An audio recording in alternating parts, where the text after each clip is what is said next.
All right, in this unit we're going to turn to the first of our 7 isms for the course, idealism. The reason we're doing idealism first is that it's the most ancient of the philosophical systems, historically speaking. Humans were religious for a long time before philosophy was developed, and I think it's fair to say that the first systems of philosophies were systematizations of religious thinking, but rather than accepting the stories of the religion on faith or as a matter of tradition, the first philosophers in the idealist tradition were more concerned with making arguments for and systematizing those stories.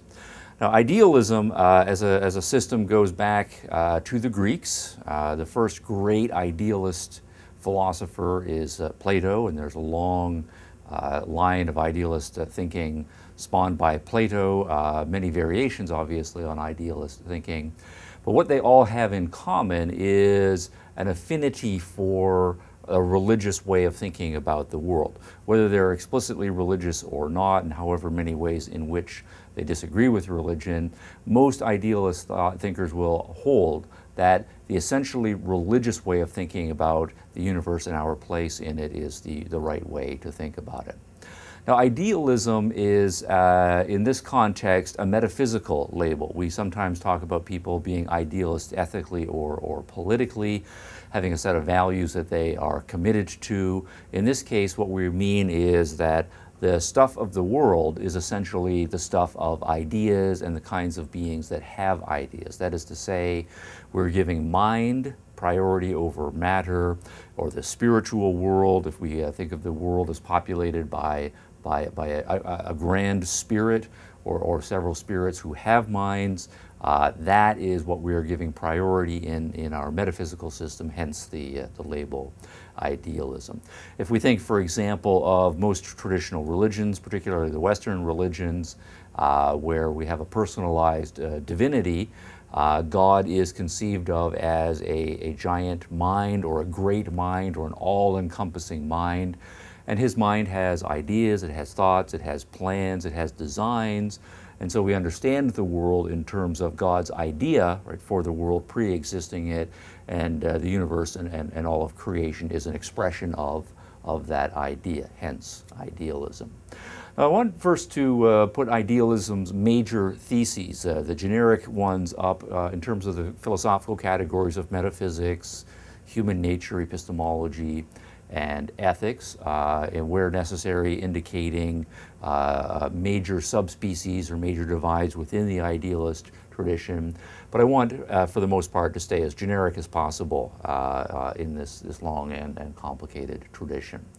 Metaphysically, I think the best way to say idealism's core theses is to capture it as a thoroughgoing dualism, that the best way to understand, the truest way to understand the universe and everything that exists is in terms of a divide between a lower realm, what we will call the natural realm.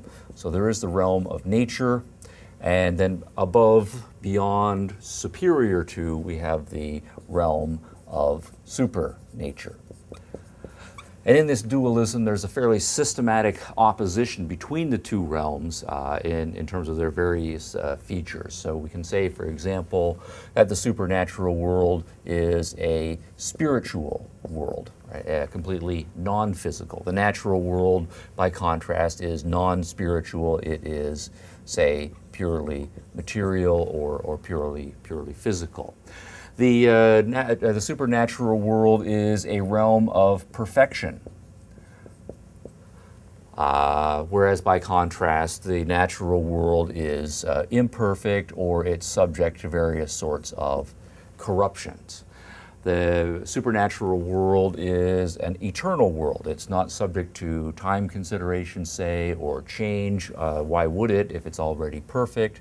And so we can say, in some sense, those temporal change concepts don't apply to it. Whatever is true of it is true for all time. By contrast, the world of nature is a world of change. It may be a world of process. So we can say up here, for example, that this is a world of absolutes, whereas down here we have things that are in process. They are the way they are for a certain amount of time, but even in that time, they're on the way to being whatever it is that they are next. Everything in the natural world is particular.